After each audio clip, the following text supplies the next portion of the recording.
siapa sih yang belum sadar dari hati sanubarinya pengen jadi paralegal, karena berat Kak jadi paralegal itu. Contoh saya kalau ke LBH Jakarta, apakah kawan-kawan kasih transport kan enggak? Terus saya di tiap hari tiap malam bikin kegiatan, apakah ada segi seperti upah-upah itu sama sekali. Itu benar-benar murni dari keikhlasan diri kita. Ya, di sini justru malah ada penemuan formula baru yang mungkin juga teman-teman yang sarjana hukum belum tentu tahu nih pola-pola seperti ini. Gitu ya, justru malah ditemukan sama paralegal komunitas. Maka sekali lagi kita juga penting untuk belajar sama teman-teman paralegal komunitas gitu ya. Banyak pembelajaran yang bisa kita dapatkan dari paralegal komunitas.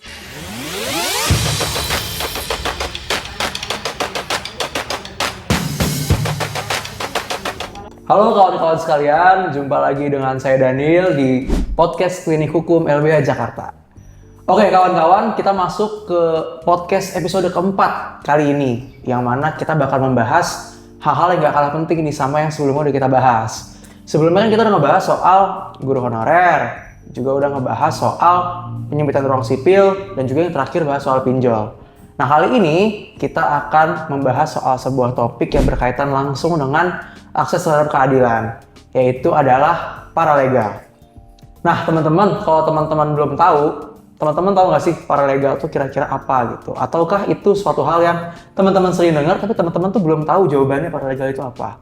Nah, untuk tahu lebih lanjut soal paralegal itu apa dan bagaimana paralegal kebiasaannya di LBH Jakarta, pada klinik hukum kali ini kita telah mendatangkan kedua orang yang luar biasa keren. Yang pertama ada Bang Belly. Halo Bang, apa kabar? Halo. Bisa apa Bang penontonnya? Halo. Ya, jadi Bang Belly ini adalah pengacara publik dan juga kepala bidang eksternal di LBH Jakarta. Yang kedua ada salah satu paralegal komunitas dari LBH Jakarta nih, yaitu Ibu Neneng. Halo Ibu Neneng, apa kabar? Sehat. Sehat ya Bu? Alhamdulillah. Oke. Jadi Bu Neneng nih udah jauh-jauh datang nih dari daerah Rumpin ke LBH Jakarta, khusus buat ngobrol bareng kita di klinik hukum. Oke, tadi udah nih pengantarnya nih Bang ya. Jadi kita memang di Undang-Undang Bantuan Hukum tuh sempat ada kata-kata pemberi bantuan hukum tuh boleh merekrut paralegal gitu. Tapi sebenarnya belum ada definisi lebih lanjut mengenai paralegal nih Bang di Undang-Undang Bantuan Hukum. Nah, pertama aku mau nanya ke Bang Belly dulu. Sebetulnya konsep paralegal tuh seperti apa sih Bang gitu ya? Mungkin ya memang bisa latar belakangnya adanya paralegal di LBH Jakarta dan sebagainya. Silakan Bang. Ya, balik ke kerja-kerja di Lembaga Bantuan Hukum Jakarta ya. Perlu dipertegas dulu bahwa Lembaga Bantuan Hukum Jakarta ini kerja-kerjanya tuh melakukan bantuan hukum struktural. Gitu ya. Jadi memang kita fokus kepada akar permasalahan di masyarakat itu seperti apa.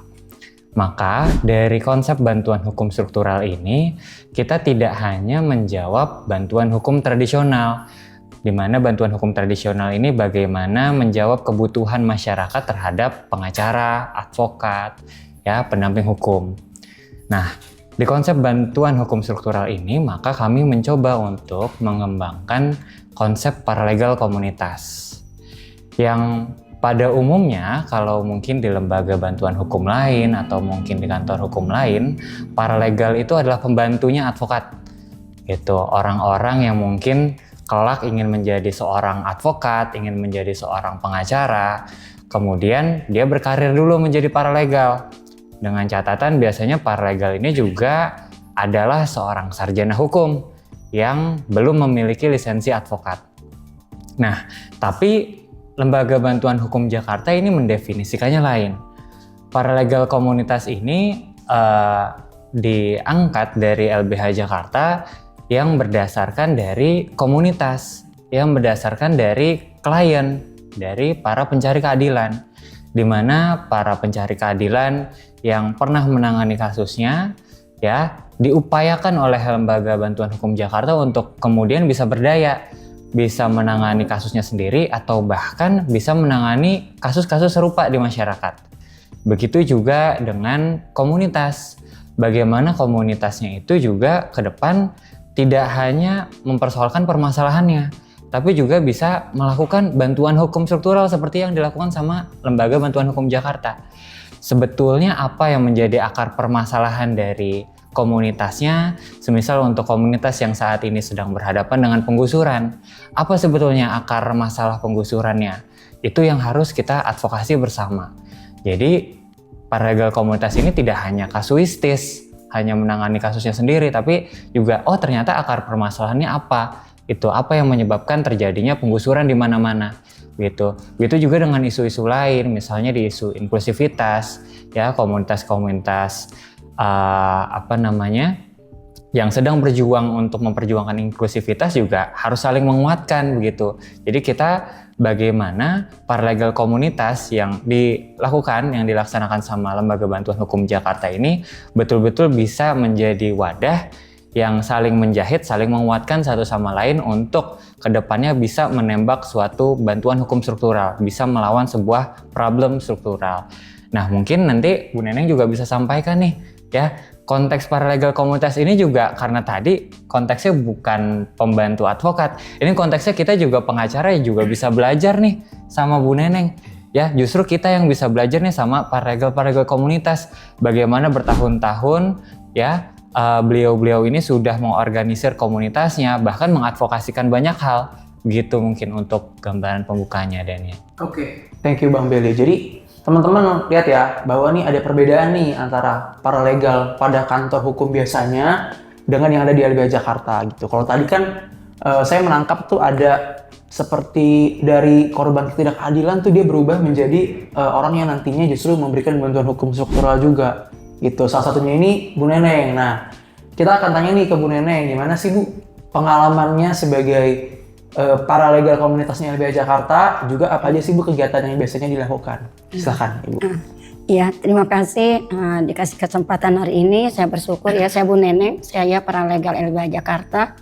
Saya masuk ke paralegal pada tahun 2019 ya. 2009, 2010, akhir 2009, awal 2010. Jadi luar biasa, sudah lama. Awal pertama saya jadi paralegal karena memang kami itu korban. 2007 kami sempat jadi korban kekerasan oleh negara. Jadi kami memperjuangkan atas hak tanah seluas 1000 hektar yang ada di desa kami, di desa Rumpin, di Kecamatan Rumpin. Waktu itu kami awam. Karena pribadi saya Bu Neneng itu adalah sebagai orang desa, perempuan yang sehari-harinya hanya kegiatan di dapur, di sumur, ya peribahasa orang-orang Sunda gitu ya.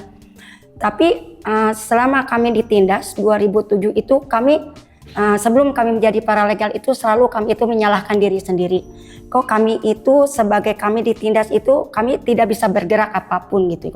Seakan-akan kami harus menuruti peraturan pemerintah gitu. Walaupun kami punya tanah sendiri, hak sendiri gitu ya. Itu kan hak kami. Tapi kami mau gerak seperti apa? Karena 2007 itu langsung kami ditindas, kami kena kekerasan, intimidasi, bahkan tertembak juga. Apakah kami harus diam?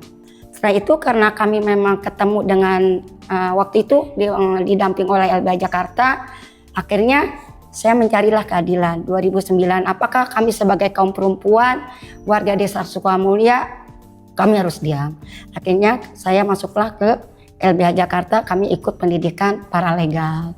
2009 akhir saya ikut pelatihan dasar. Waktu itu memang saya terus terang, saya sebagai ibu rumah tangga ini nggak punya pendidikan sama sekali. Hanya kami sekolah SD, tapi kami harus paham hukum.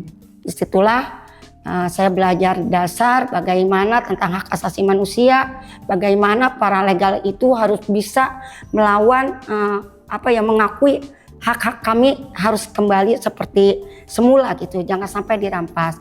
Akhirnya saya sebagai paralegal LBH belajar gigi bagaimana apa yang diberikan oleh kawan-kawan di sini tentang pendidikan hak dulu. Karena kalau kami nggak belajar dari dasar itu sangat sulit. Jadi pendidikan awal itu untuk menyadarkan diri sendiri. Nggak mudah sebagai paralegal itu kalau tidak mengikuti pendidikan dulu. Jadi karena jadi paralegal itu mungkin ya keluh kesahnya banyak, apalagi seperti kami nggak punya pendidikan, dididik oleh LBH Jakarta, harus pandai belajar hukum, harus pandai apa arti hukum gitu ya, apa arti hak asasi manusia. Tapi alhamdulillah saya dengan belajar gigi mau belajar mengikuti pelaturan di sini dengan kawan-kawan dari pertama belajar ke satu, kedua sampai saya diusahakan menjadi paralegal itu luar biasa. Sedikit demi sedikit, oh ini ternyata kami walaupun korban nggak boleh takut, kita harus berani merampas hak kami, apapun yang terjadi kami itu punya hak itu. Jadi hak asasi manusia itu seperti tanah, bumi, langit, air, rumah, semua itu hak kita. Disitulah saya masuklah jadi paralegal LBH Jakarta. Mungkin itu dari awal pertamanya Kak. Iya. Oke. Keren banget ya teman-teman. Jadi dari korban gitu bertransformasi jadi justru jadi berdaya juga gitu. Nah, tapi aku mau nanya nih Bu Neneng, kalau misalkan konteks saat sudah menjadi paralegal, nah itu kegiatan-kegiatan apa aja sih yang biasa dilakukan nih di paralegal gitu, misalkan ketika menghadapi ada masalah hukum dan lain sebagainya? Iya, yang paling utama Kak, kita menyadarkan masyarakat karena siapa sih yang nggak takut melawan negara ya, apalagi tanah kami ini kan diklaimnya oleh TNI Angkatan Udara ya gitu. Jadi awal pertama kami ditembak itu down benar-benar. Jadi saya sebagai paralegal itu membuat organisasi Kak, organisasi kecil memberikan pemahaman terhadap masyarakat itu dari rumah ke rumah, dari RT ke RW gitu, dari kampung ke kampung itu Kak yang kami lakukan setiap hari. Jadi menyadarkan, memberikan kesadaran terhadap masyarakat itu nggak boleh dibeda-bedakan dari kaum perempuan, kaum laki-laki, petani, buruh dan semuanya yang ada di desa Sukamulu itu butuh itu pemahaman Kak. Itu yang paling utama. Oke. Jadi memang tugas-tugas dari paralegal ini fokus untuk memberdayakan gitu ya, menyadarkan gitu ya, memberikan quote-unquote pendidikan gitu meskipun nggak formal, tapi pendidikan yang supaya warga jadi sadar terkait hak-haknya. Dan ini tugas yang sangat penting banget loh ternyata kan. Dan tadi Bu Neneng juga bilang dia rumah ke rumah gitu kan. Itu juga penting banget untuk dilakukan. Nah sekarang mau ke Bang Benny lagi nih Bang. Kalau dari LBH nih Bang melihatnya hambatan atau tantangan apa sih nih untuk para paralegalnya LBH gitu ya, untuk bisa melakukan tugas-tugas dan kewajibannya gitu Bang? Oke, kalau bicara hambatan ya sebenarnya gini, karena konsep kita paralegal komunitas gitu ya berbeda dengan konsep paralegal yang bahkan dituangkan dalam Undang-Undang Bantuan Hukum, bagaimana BPHN dan Kemenkumham menarasikan paralegal itu seperti apa. Bahkan kalau kita lihat ya sekarang justru programnya BPHN Kemenkumham misalnya di Paralegal Justice Award yang diapresiasi sama BPHN Kemenkumham ini justru adalah kepala desa lurah yang dia jadikan paralegal gitu. Jadi konsep paralegalnya ini kita nggak tahu nih bagaimana mereka menarasikan konsep paralegal saat ini. Jadi kepala desa yang memang secara tugas gitu ya punya kewenangan administratif misalnya untuk bisa melayani warganya, tapi sekarang malah itu yang dijadikan konsep paralegal sama BPHN Kemenkumham.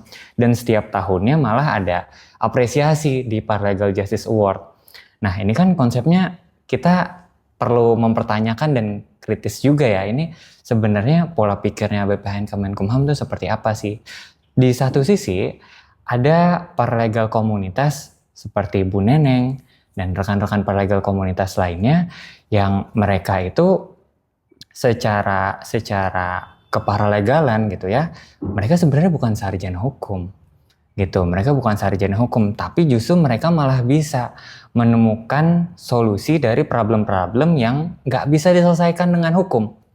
Semisal kayak Bu Neneng ini berhadapan dengan militer, berhadapan dengan penggusuran.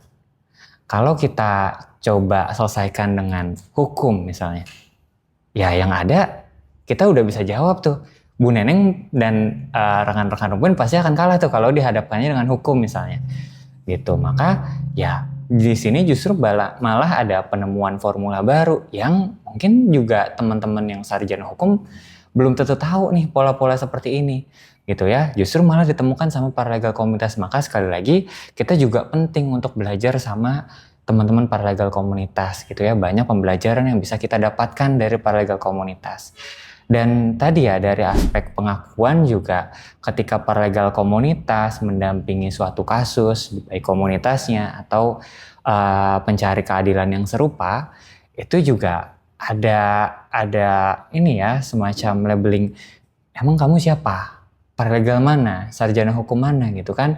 Pengakuan terhadap paralegal komunitas ini juga masih banyak ditemui ketika kita berhadapan dengan aparat penegak hukum gitu kan. Gitu. Jadi ya masih ada kesangsian tersebut lah ketika berhadapan dengan aparat penegak hukum. Masih menyaksikan emang paralegal komunitas ini apa gitu kan, pun sudah kita bekali dengan surat tugas dan lain-lainnya gitu. Padahal ya secara keilmuan mereka udah berkali-kali gitu kan berhadapan dengan hukum gitu kan, mendampingi orang-orang mencari keadilan yang membutuhkan pendampingan gitu kan. Jadi nggak perlu diragukan lagi sebenarnya gitu. Tapi secara kontekstual ya secara formal memang menjadi beban tersendiri dari Undang-Undang Bantuan Hukum yang belum bisa mengakomodir konsep-konsep paralegal komunitas seperti ini gitu. Ya. Jadi aku menangkap ada semacam problem dalam sistem hukum kita gitu ya yang masih belum bisa mengakomodir gitu tindakan-tindakan paralegal komunitas yang itu sebenarnya juga legit gitu kan, dan dia juga udah punya pengalaman dan lain sebagainya gitu Bang. Nah, aku mau ke Bu Neneng nih. Tadi kan ada tantangan yang Bang Belly lihat gitu loh. Nah, tapi secara lebih pengalaman Bu Neneng di lapangan gitu kan, apa sih Bu kendala yang biasanya dihadapi oleh paralegal komunitas tuh? Ya paling ini aja ya. Jadi betul kan Belly juga. Ya warga juga kan tidak semuanya ya untuk paham apa sih paralegal gitu ya. Bahkan arti paralegal pun kan mereka itu nggak tahu ya, terkecuali mungkin kami dilihatnya oleh mereka itu kegiatan yang dasar, yang turun benar-benar kalau mendamping gitu ya. Seperti karena saya sebagai paralegal itu kan bukan hanya kasusnya ya, bukan hanya kasus tanah, jadi yang di dalamnya itu seperti ada kesehatan, terus ada juga pendidikan, ya terus kriminal segala macam, tetap kan itu wajib kita dampingi gitu. Emang banyak ya, seperti ya kepala desa juga kalau kita emang yang dilihat itu yang kelihatan keuntungan untuk mereka aja. Tapi bagi kami sih sebagai paralegal, diterima tidak diterima itu kan tantangan bagi kita. Karena memang kami juga mengakui ya kalau soal pendidikan itu memang bagaimana sih menjadi sarjana hukum itu kan memang harus luar biasa pendidikannya tinggi ya. Tapi ini kan kami melihatnya dari kebutuhan. Ya memang tantangannya banyak ya, kita kurang dihormati lah. Keduanya juga memang kita kan nggak ada gaji sama sekali ya. Kita nggak mencari uang. Jadi paralegal komunitas itu bukan mencari keuntungan. Itu dari situ kita harus paham. Jadi mungkin bukan kita mengambil, bahkan kita akan membuang. Siapa sih yang belum sadar dari hati sanubarinya pengen jadi paralegal? Karena berat Kak jadi paralegal itu. Contoh saya kalau ke LBH Jakarta, apakah kawan-kawan kasih transport kan enggak? Terus saya di tiap hari tiap malam bikin kegiatan, apakah ada segi seperti upah-upah itu sama sekali. Itu benar-benar murni dari keikhlasan diri kita. Jadi kalau kita melihat kita pengen dihargai orang itu nggak bisa, karena satu paralegal itu nggak ada kayak kalau guru itu kan mungkin kelihatan ya pangkatnya guru gitu. Kalau ini kan hanya kegiatan, seperti ada yang sakit, saya bantu ke rumah sakit. Oh ini diproses seperti ini, nggak diproses saya damping. Dia nggak tahu siapa saya, padahal kan itu kegiatan paralegal. Terus keduanya pendidikan, saya kan buka sekolah kita rumpin juga. Itu hanya ibu-ibu tahu aja, oh itu dididik oleh Bu Neneng, anak-anak kami bisa sekolah pintar. Dia nggak paham tentang paralegalnya. Jadi tentang paralegal itu sebenarnya sedih banget itu ya. Jadi di kawan-kawan di rumpin itu, contohnya di komunitas, lebih baik dinyatakan saya itu sebagai pendamping aja. Untuk nama paralegalnya itu hanya beberapa kawan-kawan aja yang tahu gitu. Tapi kami sih nggak perlu paralegal itu harus terlalu dihargai. Saya sih jadi paralegal nggak paralegal karena kami korban. Saya tetap akan berjuang. Paralegal itu kan hanya nama dari LBH Jakarta aja, kami kasih jabatan paralegal gitu ya, gitu. Tapi kami mau dibikin paralegal atau tidaknya, karena kami korban. Itu tetap itu bagian dari saya dan kawan-kawan yang ada di komunitas. Itu mungkin itu Kak. Itu ya kepala desa juga mungkin kalau saya menjelaskan tentang paralegal pusing amat ya gua. Gitu. Tapi kami kan nggak ngambil ke situ. Tapi ya bagus juga sih. Jadi dasar nama paralegal itu kan harus ada namanya juga ya. Harus nggak apa-apa lah mau diterima tidaknya. Yang penting saya ya berjuang aja. Selama saya masih sehat, saya masih bisa bergerak, saya tetap paralegal ini seutuhnya akan saya jaga itu. Tetap akan saya berjuang. Luar biasa banget ya teman-teman, Bu Neneng dan paralegal lainnya gitu ya, meskipun sering banget kurang dapat apresiasi gitu ya Bu, kurang dihormati tapi tetap mengabdi dengan tulus gitu. Luar biasa banget teman-teman, bahkan bukan cuma mengabdi dengan tulus nih, bahkan keluar uang sendiri gitu Bu ya. Kan ada kegiatan gitu kan. Tapi insya Allah berkah. Amin, insya Allah berkah ya teman-teman gitu. Nah tadi ada yang menarik juga tuh Bu Neneng sempat cerita paralegal ini nggak cuma dalam konteks hukum nih, tapi tadi ada Ibu soal kesehatan, pendidikan, bahkan ada sekolah kita rumpin. Nah itu boleh dijelaskan nggak tuh Bu lebih jauh tuh gimana?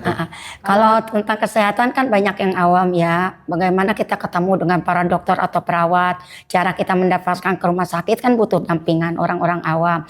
Bahkan kalau kader-kader juga kan kebanyakan uang yang di ini belum juga masuk. Kadang harus ada uang seperti itu. Tapi bagi saya sebagai paralegal tidak. Bahkan kalau ada memang yang sakit nggak mampu, kami bagaimana mengusahakan mereka itu yang sakit dan yang di rumah ditinggalkan keluarganya itu tetap dia harus semangat gitu ya. Kadang itu bagian dari kami itu bagaimana kami memasukkan kawan yang sakit ini bisa diproses gitu, benar-benar bisa masuk sampai perawatan. Itu bagian dari saya. Itu saya dari 2007 mendampingi gitu. Terus untuk masalah pendidikan, karena anak-anak juga nggak terlalu harus dia memikirkan tentang masalah tanah kami akan dirampas, karena itu bukan bagian mereka juga ya. Anak-anak kecil kasihan juga, walaupun tapi tetap sih mereka tahu karena kekerasan itu kan luar biasa. 2007 itu karena ada serangan yang sangat menyakitkan gitu. Tapi saya tetap memberikan motivasi, dorongan. Saya membuat sekolah kita rumpin itu berdiri 14 April 2012. Maksimal anak-anak yang sudah saya didik sekitar 500 adik-adik. Saya hanya motivasi aja setiap hari Minggu, berikan dorongan bahwa pendidikan ini penting. Apalagi kita sebagai orang sebagai korban gitu, kita harus lebih paham lagi soal pendidikan, karena pendidikan itu kan ya semuanya itu kan sangat dibutuhkan. Jadi jangan seperti saya masuk ke paralegal hanya sekolah SD, mungkin kalau saya kurang berani gitu mengambil keputusan untuk belajar ini, saya udah lari. Karena begitu bagaimana mengganti bahasa-bahasa seperti sekarang, seperti kronologis, ya, seperti bahasa-bahasa konkret, bahasa-bahasa seperti imperialis, feodalis, pasal-pasal gitu ya. Bayangkan saya hanya sekolah SD gitu. Tapi dengan gigih saya, dengan kemampuan saya, tapi alhamdulillah Allah memberikan keberkahan buat saya bisa mendidik adik-adik di sekolah rumpin sampai saat ini Kak. Alhamdulillah, bahkan sampai ada beasiswa SKR juga per bulan. Adik-adik anak SMP SMK itu mendapatkan bantuannya sedikit dari kawan-kawan, tapi bukan dari negara, dari kawan-kawan kita semua. Terus kalau untuk soal-soal hukum, ada juga seperti ada yang tertangkap, walaupun saya nggak paham hukum semuanya, saya nggak hafal undang-undang, walaupun saya belajar tetap aja Kak, karena mungkin dari usia dan pendidikan ya. Tapi saya terpenting saya harus bisa. 2011 saya menangani kasus pembunuhan. Ya ada kawan dibunuh oleh polisi, itu alhamdulillah sampai tuntas. Itu dampingan LBH beserta kami gitu ya. Itu alhamdulillah walaupun enggak sekeinginan korban itu seperti ini, tapi adalah titik-titiknya ya, karena yang membunuh itu sempat dipenjara 5 tahun, yang mengintimidasi kekerasannya itu 22 tahun, itu polisi sendiri gitu. Itu prosesnya di Tangerang itu Kak. Itu kan meninggal yang dibunuhnya oleh kepolisian Polsek dari wilayah sana Tangerang. Itu jadi ada beberapa. Selain itu banyak sih Kak. Ya sehari-hari saya juga mengajar ibu-ibu, juga memberikan motivasi, dorongan bagaimana perempuan itu harus bangkit melawan penindasan. Seperti kita melakukan di organisasi itu ya, belajar dasar, bagaimana pentingnya kita berjuang itu seperti apa. Tapi saya biasanya nggak dengan bahasa Indonesia ya, sekemampu kami. Kalau kami dengan anak-anak bagaimana menyampaikannya, kalau dengan ibu-ibu beda lagi, apalagi kalau dengan bapak-bapak harus lebih keras lagi gitu ya. Nah, bagaimana bapak-bapak ini harus paham, karena jangan sampai tanah kita itu diambil oleh orang yang tidak berhak gitu Kak. Gitu. Tapi walaupun sampai saat ini belum selesai kasusnya, tapi maksimal kami sebagai paralegal itu tetap harus melakukan yang harus kita lakukan itu Kak mungkin. Wah, luar biasa banget ya teman-teman ya. Apa aja yang udah dilakukan Bu Neneng nih, sepertinya nih udah melakukan bantuan hukum struktural gitu, tanpa disadari kan ngasih pendidikan, ngasih kesadaran ke anak-anak, pentingnya pendidikan, belum lagi soal kesehatan gitu kan, itu kan juga masalah hukum sebenarnya itu kan. Gimana cara pakai BPJS, klaimnya kadang-kadang kan banyak yang belum mengerti juga gitu. Jadi luar biasa lah yang dilakukan oleh Bu Neneng. Oke, aku balik lagi nih ke Bang Belly gitu. Nah, gimana sih Bang harapan kita nih ke depannya nih tentang paralegal gitu Bang? Apakah harus semakin banyak atau gimana Bang? Ya, harapan ya sebenarnya gini, kita hari ini tuh masih dihadapkan dengan persoalan bahwa sebelum kita masuk ke bantuan hukum struktural, ternyata kita yang berada di Jakarta ini untuk bantuan hukum tradisional pun juga masih bermasalah. Kalau kita bicara soal access to justice apalagi gitu ya. Nah, bicara soal access to justice, upaya-upaya yang dilakukan sama BPHN Kemenkumham misalnya dengan mengakreditasi, mendaftarkan LBH dan OBH gitu ya. Dan memang saat ini sudah semakin banyak ya dibandingkan dulu gitu kan, LBH dan organisasi bantuan hukum sudah tersebar di mana-mana, banyak juga di Jakarta gitu ya. Tapi problemnya kita harus melihat problem empiriknya, bagaimana kebutuhan masyarakat terhadap pendamping hukum itu juga masih belum cukup terpenuhi dengan adanya LBH OBH ini. Nah, kita harus kritisi bersama gitu ya, kita harus kritisi bersama ini kenapa nih masih ada problem seperti ini? Apakah ada caranya yang salah? Apakah kebijakannya ternyata yang salah? Atau ternyata kebijakan dan pelaksananya belum cukup untuk memenuhi budaya hukum yang ada saat ini? Nah, maka dengan paralegal komunitas ini ya, harapannya juga kita bisa mengembangkan lagi gitu ya. Bagaimana kita juga bisa mengadvokasi paralegal komunitas ini supaya dihadapkan dengan perlakuan yang sama ketika dia berhadapan dengan aparat penegak hukum gitu ya, dijadikan sebagai paralegal gitu ya, sebagai orang-orang yang memiliki kemampuan untuk melakukan pendampingan hukum, tidak dianggap sebelah mata lagi sama aparat penegak hukum, dan juga bisa kita perluas juga ya dalam rangka untuk mencoba untuk menjawab akses bantuan hukum yang ternyata kalau kita belajar dari Bu Neneng tadi ya, ternyata ketika kita mencoba perluasan akses bantuan hukum lewat paralegal komunitas ini, nggak semata-mata hanya memperluas LBH OBH dalam hal bantuan hukum tradisional, tapi ternyata bisa seistimewa itu Bu Neneng bisa bahas masuk tidak hanya hukum tapi juga bagaimana akses terhadap kesehatan, bahkan juga akses terhadap pendidikan, bisa membuat sekolah kita rumpin, bahkan bisa memberikan beasiswa. Coba bayangin, yang ternyata lebih jauh, nggak hanya akses to justice gitu kan, masuk ke akses terhadap kesehatan dan juga akses terhadap pendidikan. Nah, jadi ya harapannya semakin banyak komunitas-komunitas yang bisa membuat dirinya tuh mengikuti pembelajaran dari Bu Neneng dan juga paralegal-paralegal komunitas lain untuk bisa berdaya gitu ya. Kita berikan juga pemberdayaan hukum, terus juga pendidikan hukum supaya kedepannya bisa seperti Bu Neneng yang lainnya juga gitu. Nah, ke Bu Neneng ini juga Bu, akhir gitu ya, gimana sih Bu harapannya nih terkait paralegal berikutnya gitu, atau mungkin boleh mengajak kawan-kawan juga gitu yang ingin terlibat yang muda-muda, yang muda-muda gitu bisa Bu, kayak ya. Bu Neneng. Silakan Bu. Iya sih, harapannya semakin banyak paralegal kan semakin perjuangan kita ya, lebih perlawanan kita gitu ya terhadap siapapun yang akan memberikan merampas atau apa gitu, merasa jerah juga gitu. Jadi kita sebenarnya paralegal itu salah satunya bisa menyelamatkan kita juga bisa menyelamatkan kawan-kawan kita gitu. Kan apapun kan butuh pendidikan, butuh ilmu ya. Itu tapi kalau kita sepertinya diam, kita itu kayaknya merasa kita itu pasrah gitu. Tapi kalau kita belajar mau gitu memberikan yang terbaik buat siapapun, kan itu kan lebih pemberanian kita itu ya lebih bagus gitu sebenarnya. Contoh saya dulu 2007 itu kayak nangis, cuma hanya nangis. Jadi seakan-akan pasti besok nih digusur tanah, terus mikirkan kemana ya gitu. Tapi sekarang kayaknya perasaan saya pasti saya di Sukamulya masih bisa hidup 1000 tahun lagi lah ke sana. Bisa saya menyelamatkan anak-anak itu. Jadi paralegal itu bisa memberikan motivasi gitu. Jadi kita sebagai warga negara Indonesia nggak perlu takut jadi paralegal gitu. Kita juga kan punya hak. Kita juga punya hak. Kita kalau kita jadi korban itu korbannya apa gitu. Jangan merasa menyalahkan diri kita sendiri. Nggak boleh. Siapapun kita nggak boleh menyalahkan diri kita sendiri. Makanya buat kawan-kawan, ayo semakin banyak paralegal bagi orang-orang yang jauh dengan hukum, banyak korban-korban, terutama keluarga kita, saudara kita, teman-teman kita.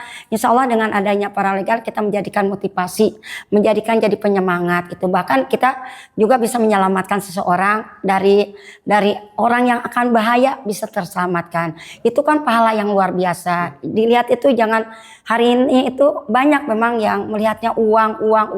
Tapi uang itu kan hanya 1 hari 2 hari habis. Tapi untuk ibadah sebagai paralegal itu banyak ibadah. Yang terpenting ada keikhlasannya. Insya Allah keberkahannya kita itu dunia akhirat. Itu bagi saya yang udah merasakan. Saya nggak kerja apa-apa. Saya sehari-hari ngajar ibu-ibu di komunitas tanpa bayaran. Anak-anak di SKR kurang lebih sudah 12 tahun kami damping. Tapi saya masih diberikan kesehatan gitu ya. Ya saya dengan lewat tani, intinya saya bertani buat bekal ibadah, diniatkan dengan baik insya Allah gitu. Jadi paralegal, apalagi kawan-kawan yang punya pendidikan tinggi, sayang banget kalau kita hanya badan kita itu dibuat untuk hanya segelintir buat isi perut kita. Coba ingat kita saudara kita, kawan kita, teman-teman kita dimanapun gitu yang ada menjadi korban itu karena sedih gitu ya, sedih gitu jadi korban. Ayolah kalau bisa siap jadi paralegal LBH Jakarta, insya Allah. Ya, teman-teman ini banyak banget yang udah kita dapatkan dari Ibu Neneng dan juga Bang Deli. Sangat banyak insight yang udah masuk ke kita. Terima kasih banyak Bu Neneng dan Bang Deli. Jadi kawan-kawan sebenarnya dalam diskusi ini kita bisa ngeliat ya, saat negara itu nggak hadir, gitu ya, justru paralegal yang bangkit dan hadir untuk masyarakat kecil gitu, untuk teman-teman yang mungkin quote-unquote buta hukum yang aksesnya itu sangat terbatas terhadap keadilan, justru disitulah paralegal menjadi solusi gitu. Gitu sih teman-teman yang bisa didapatkan di episode kali ini, sangat banyak sebetulnya, dan kita nantikan juga teman-teman yang mau menjadi paralegal gitu. Juga terima kasih sekali lagi Bu Neneng dan Bang Beli. Kawan-kawan terus dukung kerja-kerja bantuan hukum struktural, termasuk juga mendukung paralegal Bu Neneng. Teman-teman bisa cek Simpul LBH Jakarta kalau teman-teman mau bersolidaritas dengan LBH Jakarta. Sekian untuk Klinik Hukum episode kali ini. Sampai jumpa.